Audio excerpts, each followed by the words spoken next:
Good morning, Kuala Lumpur. It's 8:30 a.m. Friday, 25th June. My name is Alex, and this is 6TV News. Malaysia recorded 2,093 new COVID-19 cases on 20 June Monday, bringing the total number of infections in the country to 4,542,705 since the pandemic began. The Health Ministry COVID Now portal reported that there was one imported COVID-19 case on Monday, while the remaining 2,092 infections were locally transmitted. The portal also reported that 2,082 individuals recovered from COVID-19 on Monday, bringing the total number of recoveries in the country to around 4,500,000 since the pandemic began. Some 985 COVID-19 patients, active cases have been admitted to hospital, while 23 are seeking treatment at ICU nationwide. Of the cases being treated in ICU, 18 require ventilator support, while 5 are unventilated. Meanwhile, the Health Ministry GitHub data repository reported that there were 3 deaths due to COVID-19 on Monday, bringing the total number of fatalities in the country to 35,735 since the pandemic began. On Today Political News, we'll be talking about the highlight of Anwar versus Najib's debate. The highly anticipated debate between former Prime Minister Najib Razak and opposition leader Anwar Ibrahim saw the duo touch on familiar themes that have come to define their careers. The debate started with the fate of Sapura Energy Berhad, also known as SEB, touched on national topics such as the economy, governance, and the country destiny.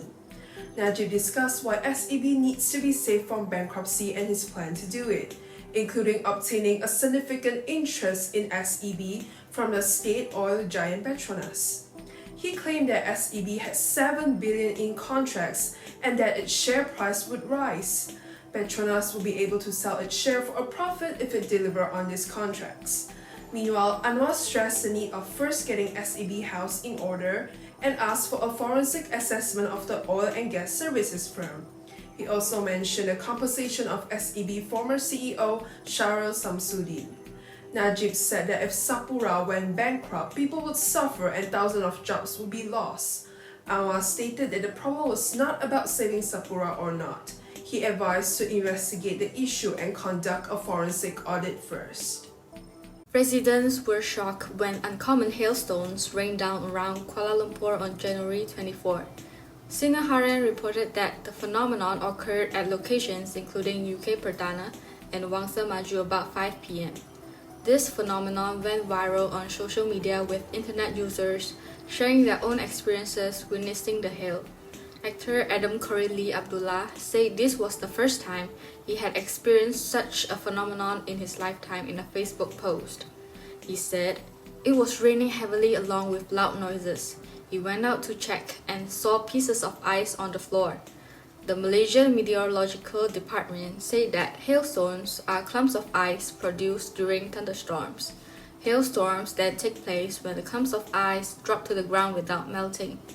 Firemen warned the public to take shelter and advised them to park their vehicles in roofed locations. Heavy rain and thunderstorms uprooted trees in 5 areas. Fire and Rescue Department said that 6 vehicles were damaged after being hit by falling trees, which also obstructed traffic. Fallen trees were removed on the affected routes was completed in the evening.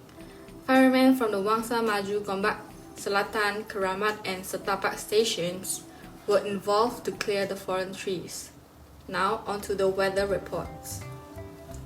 Right now on Tuesday, the weather is sunny in the afternoon. The temperature now is 28 Celsius and it's likely to rain in the evening as the temperature drops to 24 Celsius where precipitation increases. Let's look at the 5-day forecast. As you can see, from Wednesday onwards, there will be thunderstorms as the temperature will likely be about 24 Celsius. So don't forget to bring an umbrella tomorrow. Have a good week. Hi, this is Sabir and this is the international news for today. Sri Lanka, which is bankrupt, begins IMF talks and then shuts down. The country of 22 million people is in the grip of its worst economic crisis after running out of foreign exchange to finance even the most essential imports, including food, fuel, and medicine. Sri Lanka is experiencing record high inflations and the lengthy power outages, which have contributed to months of sometimes violent protests calling for President Gotabaya Rajapaksa's resignation. According to both Sri Lanka and IMF officials, a financial rescue plan is not expected until Colombo agrees with its creditors on restructuring its $51 billion foreign debt, a process that could take months. On Monday, most offices in Sri Lanka were closed, as were all schools, but hospitals and the capital's main sea and airport remained open. Despite the energy minister's announcement that fresh stock would not arrive at least for 3 days, hundreds of thousands of motorists waited in miles-long lines across the country for petrol and diesel. Thank you. The 58-year-old Johnny Depp and his ex-wife Amber Heard sue each other for defamation lawsuit has attracted much attention. On 1st June, Johnny Depp won the lawsuit. The trial began on 11 April and after 24 days of trial, the case was closed and submitted to 7-member jury on 27 May. However, the jury could not reach a conclusion on the same day and continued to discuss the case on Tuesday. But the verdict was finally announced at 3 p.m. on 1st June. Amber was required to pay Johnny Depp $10.35 million. In addition, the jury found that Johnny Depp's ex-lawyer, Adam Waldman, did defend Amber, so she was awarded $2 million of indemnity from Johnny Depp. Top story tonight. NBA team Golden State Warriors has proven everyone that their championship dynasty is far from over by bringing back the 2022 Larry O'Brien Trophy back to the Bay Area. With over 50,000 San Francisco citizens showing up at the championship parade to celebrate and congratulate the newly crowned champions.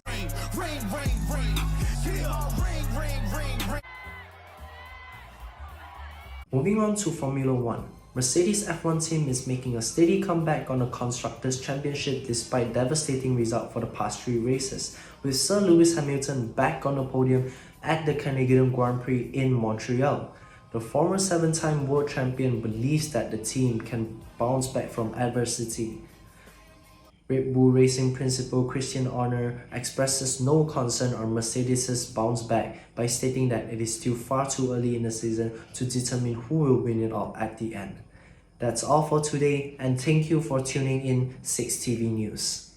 Good night.